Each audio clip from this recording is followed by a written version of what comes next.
Hello children, how are you all? I'm sure you all are fine and safe at your home. So children, in GK our today's topic is pollution. So let's start the chapter. Answer the following questions. यहाँ पे कुछ questions दिए गए हैं, उनके answer हमें देने हैं। पहला है जैसे कि कोल अंगीठी यूज फॉर डोमेस्टिक हीटिंग में sometime kill the users. How? जो गांव में आपने देखा होगा वो लोग क्या करते हैं, कोल वाली अंगीठी जलाते हैं, ठीक है। अब वो क्या है, हार्मफुल हो सकती है। कैसे हार्मफुल हो सकती है? क्यों? क्योंकि वो क्या करती है, एक कार्बन मोनोऑक्साइड गैस जो होती है वो रिलीज करती है, जिससे कुक करने वाले इंसान की क्या हो सकती है, मौत भी हो सकती है, ठीक है। तो यहाँ पे आप इसका रीजन ये लिखोगे, by releasing carbon monoxide gas. Second, which country has been a nuclear free zone since 1984। यहाँ पे पूछा गया है कि कौन सी कंट्री जो है वो न्यूक्लियर फ्री जोन है, कब से? 1984 से। तो इसका करेक्ट आंसर है न्यूजीलैंड। बच्चों, न्यूजीलैंड एक ऐसी कंट्री है जो न्यूक्लियर फ्री जोन मानी जाती है। Now third, which animal has become extinct in India as a result of indiscriminate hunting। यहाँ पे पूछा गया है कि कौन सा ऐसा एनिमल है जो इंडिया से बिल्कुल ही एक्सटेंट हो चुका है, विलुप्त हो चुका है। क्यों? क्योंकि उसकी इतना शिकार किया गया। तो उस एनिमल का नाम है चीता। Fourth, which gas contributes the most to the green house effect. यहाँ पे पूछा गया है कि कौन सी ऐसी गैस है जो ग्रीन हाउस इफेक्ट में ज़्यादा कॉन्ट्रीब्यूट करती है। तो इसका आंसर है carbon dioxide. Fifth, what is solid waste. Solid waste बच्चों किसे कहते हैं? सॉलिड वेस्ट जो होता है, जितने भी जंक अप्लायंसेस होते हैं और आपके व्हीकल्स होते हैं, ठीक है, जो यूज्ड होते हैं या जो जंक लगे हुए होते हैं, तो वो सारे हमारे सॉलिड वेस्ट कहलाते हैं। Sixth, why isn't it a good idea anymore to use chromium plated cutlery and utensils। बच्चों, क्रोमियम प्लेटेड कटलरी को यूज़ करना हार्मफुल क्यों माना जाता है, एक अच्छा आइडिया क्यों नहीं माना जाता? क्यों? क्योंकि ये कैंसर उत्पन्न कर सकता है, ठीक है। अगर ऐसे बर्तनों में आप खाना खाओगे या खाना कुक करोगे तो उससे क्या हो सकता है, कैंसर हो सकता है, क्योंकि इसमें से एक केमिकल रिलीज होता है जो कि हमारी बॉडी के लिए अच्छा नहीं होता, ठीक है। तो आप इसका आंसर लिख सकते हैं, इट मे काउज कैंसर।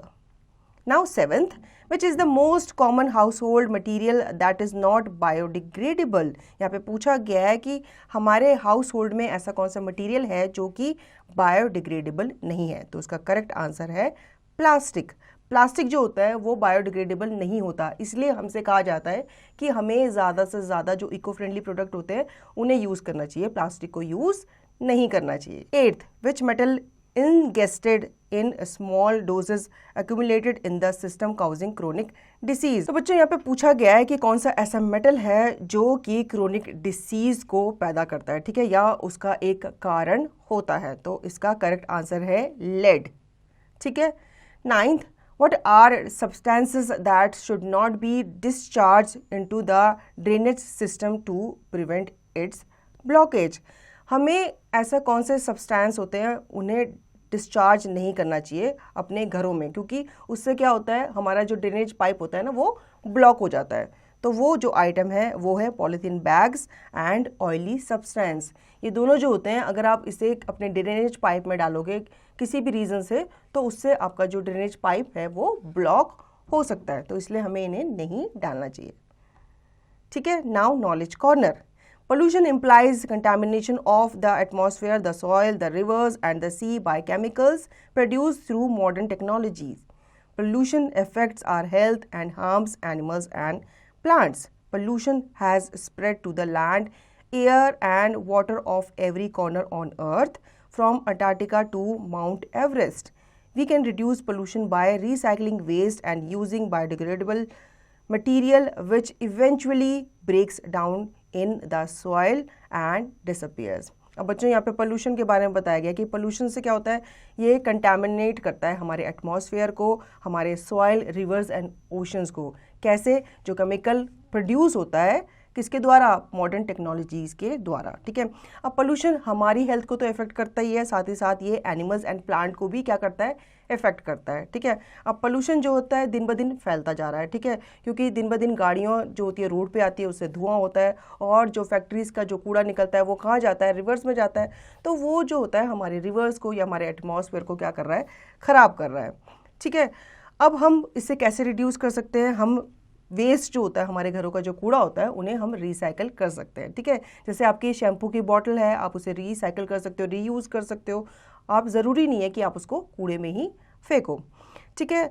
हमें बायोडिग्रेडेबल मटेरियल यूज़ करना चाहिए, प्लास्टिक नहीं यूज़ करना चाहिए, क्योंकि बायोडिग्रेडेबल मटेरियल जो होता है वो सॉइल में क्या हो जाता है? डिकम्पोज ईजिली हो जाता है, जबकि प्लास्टिक नहीं होता।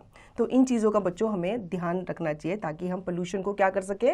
रिड्यूस कर सके। तो बच्चों आई होप आपको ये चैप्टर अच्छे से समझ में आ गया होगा। अब इसका रिवीजन और इसकी प्रैक्टिस आप खुद से करेंगे।